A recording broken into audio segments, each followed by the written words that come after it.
Assalamualaikum warahmatullahi wabarakatuh.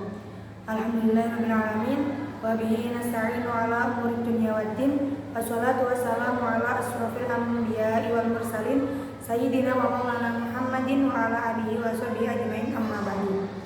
Yang terhormat Abah Kiai Haji Muhammad Idris Jamaluddin beserta Ibu Nyai Hajah Muhammad Falasifah selaku pengasuh Pondok Pesantren Al-Mujin Putri, dan yang terhormat Bapak Ahmad Nabawi selaku Mudir Madrasah Diniyah Pondok Pesantren Al-Mujin Putri, dan yang selalu saya sayangi dan yang selalu mendoakan saya Bapak Ibu di rumah, dan tak lupa teman-teman seperjuangan yang saya cintai.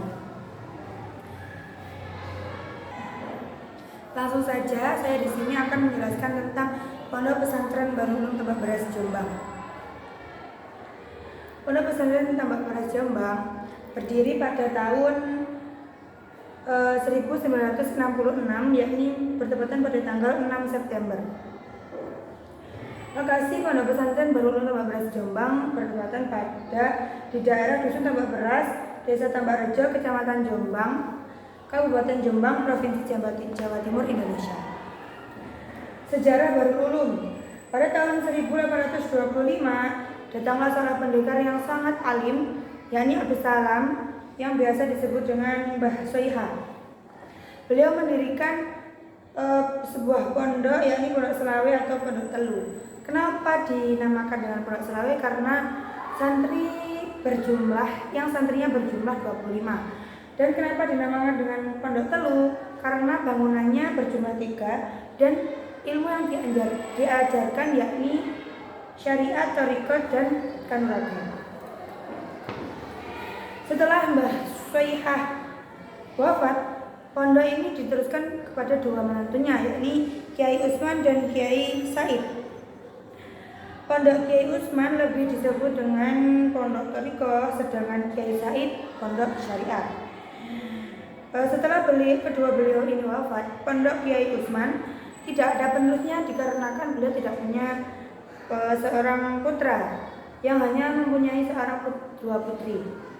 Yang pada akhirnya sebagian santri beliau diboyong ke Tebu Ireng, yakni di Pondok Kiai Asy'ari, yang sebagian lagi diboyong ke Pondok Kiai Said. Dan kemudian Pondok Kiai Said diteruskan oleh Kiai Hasbullah, yang mana katanya Kiai Hasbullah adalah seorang yang sangat kaya raya, yang mempunyai gudang tambak beras yang sangat luas dan yang banyak. Yang pada akhirnya daerah itu diberikan nama yakni Tambak Beras. Kemudian pada tahun 1914 datanglah anaknya, putranya yang tertua, yakni Kiai Abdul Wahab, yang mana beliau diutus untuk mengelola pendidikan di pondok tersebut.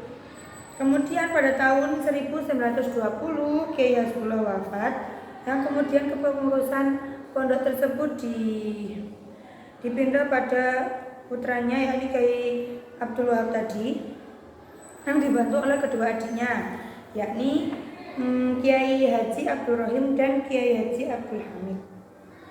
Yang mana Kiai Abdul Hamid lebih fokus kepada pengelolaan pondok, sedangkan Kiai Abdul Rahim lebih fokus pada pengelolaan madrasah.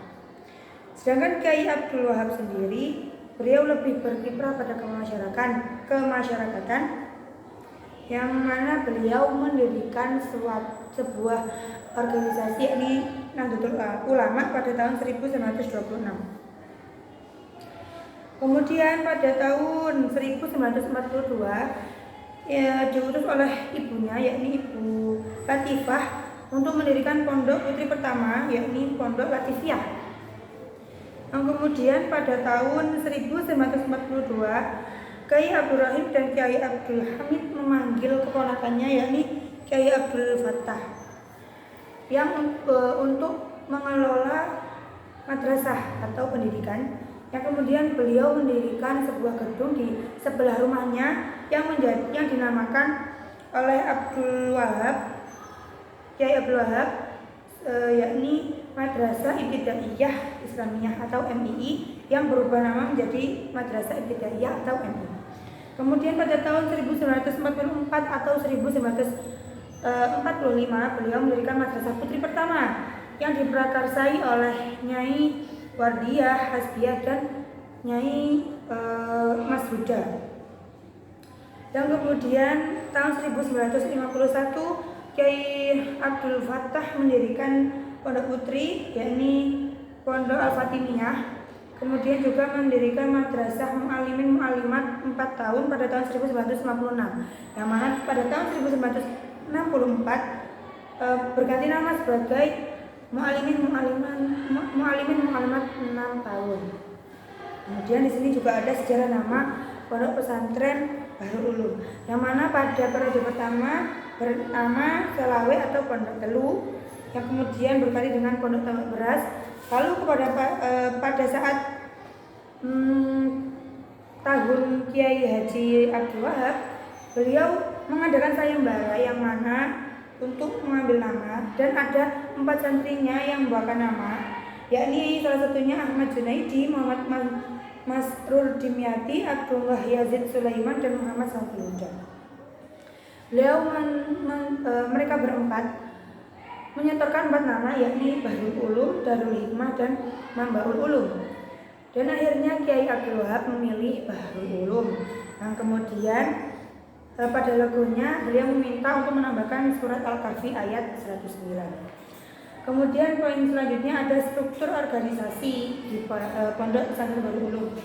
Yang pertama adalah Dewan Pembina atau Majelis Pengasuh. Ini yang paling tertinggi, yang di bawahnya ada Dewan Pengawas Yayasan Pondok Pesantren Bahrul Ulum. Yang di bawahnya lagi ada pengurus Yayasan Pondok Pesantren Bahrul Ulum yang setara dengan pengurus Yayasan Pendidikan Tinggi. Yang di bawahnya ada unit pengurus tinggi. Yang di pendidikannya ada unit asrama yang berjumlah 34 dan unit sekolah yang berjumlah 14 unit. Kemudian ada sistem pendidikan. Sistem pendidikan di Pondok Pesantren Bahrul Ulum ada 2, yakni formal dan non formal. Yang formal seperti MTS, MTSN, MAN, SMK, dan sebagainya. Kemudian juga ada non formal seperti sorogan, weton, dan non formal ini dilakukan di dalam pondok. Sekian dari saya. Apabila ada salah kata, mohon maaf yang sebesar-besarnya. Assalamualaikum warahmatullahi wabarakatuh.